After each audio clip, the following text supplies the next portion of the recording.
আসসালামু আলাইকুম ভিউয়ার্স, কেমন আছেন সবাই? আজকে বানাবো হচ্ছে বেগুন ভর্তা। আর এই ভর্তাটা এতটাই মজা যে যেই দিন আপনি বাড়িতে এই ভর্তা বানাবেন সেই দিন কিন্তু আপনাকে আর অন্য কিছুই রান্না করতে হবে না। এটা দিয়ে কিন্তু আপনি 2 থালা ভাত খেয়ে ফেলতে পারবেন। আচ্ছা, এই পর্যায়ে একটা বেগুন নিয়েছি। তো এইবার বেগুনটাকে গোল করে পিস পিস করে কেটে নিচ্ছি। আর এখানে চাইলে আপনারা গোল বেগুনের বদলে লম্বা বেগুনটা নিতে পারেন, কিন্তু গোল বেগুন দিয়ে ভর্তাটা তৈরি করলে খেতে বেশি মজা লাগে। আর এখানে চাইলে সবুজ বেগুনের বদলে কালো বেগুনটা নিতে পারেন। তো আমার সবটা বেগুন কাটা হয়ে গিয়েছে, এইবার বাটির মধ্যে রেখে দিচ্ছি। তো এখানে আমি 2টা পাকা টমেটো নিয়েছি। এইবার টমেটোগুলিকে আমি মাঝখান দিয়ে কেটে নেব। এই টমেটো দেওয়ার ফলে কিন্তু ভর্তাটা খেতে বেশি ভালো লাগবে। আর ভর্তার মধ্যে কিন্তু অবশ্যই পাকা টমেটো দিতে হবে। তো টমেটো কাটা হয়ে গিয়েছে, এইবার বেগুনটাকে ধুয়ে নেব। আর বেগুন কাটা হয়ে গেলে সঙ্গে সঙ্গে ধুয়ে নিতে হবে, তা না হলে বেগুনটা কালো হয়ে যাবে, এতে করে ভর্তাটা কালো হয়ে যাবে। তো এইবার আমি ভালো করে কষলিয়ে ধুয়ে নিচ্ছি। তো বেগুনটাকে আমি ভালো করে কষলিয়ে ধুয়ে নিয়েছি, এইবার পানিটাকে সরিয়ে তুলে নেব। আচ্ছা, এখানে ভর্তা তৈরি করার জন্য যা যা উপকরণ নিয়েছি, তো পেঁয়াজ কুচি নিয়েছি, আস্ত শুকনো মরিচ, তারপর নিয়েছি হচ্ছে রসুনের কোয়া, আর হচ্ছে কাঁচা মরিচ। তো এইবারে এখানে দিয়ে দিচ্ছি পরিমাণ মতো সরিষার তেল। তো প্রথমে আমি শুকনো মরিচটাকে ভেজে নেব। আর এই মরিচ ভাজার সময় পুড়ে ফেলা যাবে না, তাহলে ভর্তাটা খেতে তিতো লাগবে। আর এই ভর্তা খেতে অসম্ভব টাইপের মজা, আপনি একাই এই ভর্তা খেয়ে ফেলতে পারবেন। আচ্ছা, মরিচটা ভাজা হয়ে গিয়েছে। তো এই পর্যায়ে দিয়ে দিচ্ছি পরিমাণ মতো পেঁয়াজ কুচি। আর পেঁয়াজটাকে বেশি একটা ভাজবো না, এই ভর্তাটা তৈরি করতে গেলে পেঁয়াজটাকে হালকা ভেজে নিতে হয়, এতে করে ভর্তাটা খেতে বেশি মজা লাগে। তো আমার পেঁয়াজটাকে আমি চুলার আঁচ মাঝারি রেখে নেড়ে ছেড়ে ভেজে নিচ্ছি। তো পেঁয়াজ হালকা ভাজা হয়ে গিয়েছে, এইবার তেলটাকে সরিয়ে তুলে নিচ্ছি। এই পর্যায়ে দিয়ে দিচ্ছি কাঁচামরিচ এবং রসুনের কোয়া।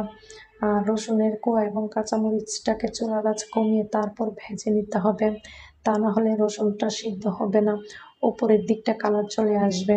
তো এরকম করে আমি উল্টিয়ে পাল্টিয়ে রসুন এবং মরিচটাকে ভেজে নিচ্ছি। তো আমার রসুনটাকে এইবার আমি উল্টিয়ে নিচ্ছি। তো আমার রসুনটা একদম সিদ্ধ হয়ে গিয়েছে। তো এইবার আমি এরকম করে উল্টিয়ে পাল্টিয়ে নামিয়ে নিচ্ছি।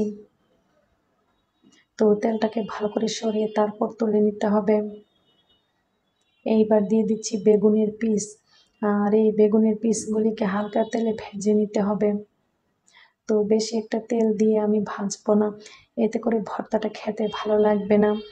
আর এইগুলিকে কিন্তু সম্পূর্ণ সরিষার তেল দিয়ে ভেজে নিতে হবে, এতে করে কিন্তু ভর্তাটা খেতে বেশি মজা লাগবে। তো এরকম করে আমি উল্টিয়ে পাল্টিয়ে চেপে চেপে বেগুনগুলিকে ভেজে নেব। আর এই বেগুনগুলি ভাজতে বেশি একটা সময় লাগবে না, জাস্ট 2 মিনিটের মতন ভেজে নিলেই সিদ্ধ হয়ে যাবে। তো আমার বেগুনগুলিকে এই পর্যায়ে আবারও উল্টিয়ে নিচ্ছি। তো চুলার আঁচ মাঝারি রেখে বেগুনগুলিকে উল্টিয়ে পাল্টিয়ে ভেজে নিতে হবে। তো সবগুলি বেগুন আমি উল্টিয়ে নিয়েছি। তো আবারও চেপে চেপে এরকম করে ভেজে নিচ্ছি। তো আমার বেগুনগুলি ভাজা হয়ে গিয়েছে, এইবার আমি তুলে নিচ্ছি। আচ্ছা, একে একে সবগুলি বেগুন তুলে নিয়েছি। তো এইবার ভেজে নিচ্ছি টমেটো। আর এই টমেটোগুলিকে একটু চেপে চেপে ভেজে নিতে হবে, এতে করে ভিতরের দিকটা ভালো করে সিদ্ধ হবে। আর সবার শেষে টমেটোগুলিকে ভেজে নিলে সব থেকে বেশি ভালো হয়, তা না হলে প্রথমের দিক দিয়ে ভেজে নিলে টমেটোর যে রস আছে সেটা প্যানে লেগে যাবে, অন্যগুলি ভালো করে ভাজা যাবে না। আচ্ছা, এই পর্যায়ে ভর্তা বানিয়ে নিচ্ছি। তো প্রথমে মরিচ এবং স্বাদ অনুযায়ী লবণ দিয়ে দিলাম, এইবার ভালো করে মাখিয়ে নিতে হবে। আর ঝালের পরিমাণ যার যার ইচ্ছে অনুযায়ী দিতে পারেন, মানে যে যেমন ঝাল খেতে পছন্দ করেন। তো দিয়ে দিচ্ছি রসুনের কোয়া, এইবার ভালো করে মাখিয়ে নিচ্ছি। আর এই ভর্তাটা একটু ঝাল ঝাল হলে খেতে বেশি মজা লাগে। তো এই পর্যায়ে দিয়ে দিচ্ছি ভেজে রাখা কাঁচামরিচ। তো আবারও মাখিয়ে নিচ্ছি। আর ভিউয়ার্স, আমার কিন্তু ভর্তা তৈরি করার আগেই মুখে পানি চলে এসেছে। তো এইবার দিয়ে দিচ্ছি ভেজে রাখা টমেটো। তো তো এইবার আবারও ভালো করে মাখিয়ে নিতে হবে। আর টমেটোর যে উপরের পর্দাটা আছে সেটা তুলে ফেলে দিতে হবে। তো ভালো করে মাখিয়ে নিচ্ছি। তো সব কিছু মাখিয়ে নেওয়া হয়ে গিয়েছে। এইবার দিয়ে দিচ্ছি ভেজে রাখা বেগুন। আচ্ছা, এই পর্যায়ে বেগুনটাকে মাখিয়ে নিচ্ছি। আর এই বেগুন ভর্তা যেদিন আপনারা বাড়িতে বানাবেন সেই দিন ভাতের পরিমাণ একটু বাড়িয়ে রান্না করতে হবে। তো বেগুনের যে উপরের বাড়তি আবরণটা আছে সেটা তুলে ফেলে দিতে হবে। তো এই পর্যায়ে দিয়ে দিচ্ছি পরিমাণ মতো পেঁয়াজ কুচি। এইটা আমি কাঁচা পেঁয়াজ কুচি দিয়ে দিচ্ছি। এইবার দিয়ে দিচ্ছি ভেজে রাখা পেঁয়াজ। যে পেঁয়াজ আমি ভেজে রেখেছিলাম। দিয়ে দিচ্ছি পরিমাণ মতো ধনিয়া পাতা। এইবার দিয়ে দিচ্ছি পরিমাণ মতো সরিষার তেল। এটা দেওয়ার ফলে কিন্তু ভর্তাটা খেতে আরও বেশি মজা লাগবে।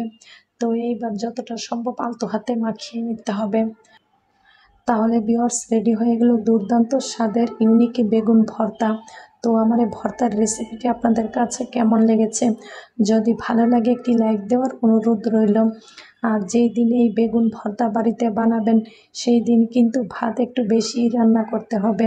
তো আজকের মতন এইখানে বিদায়। সবাই ভালো থাকবেন, সুস্থ থাকবেন। আল্লাহ হাফেজ।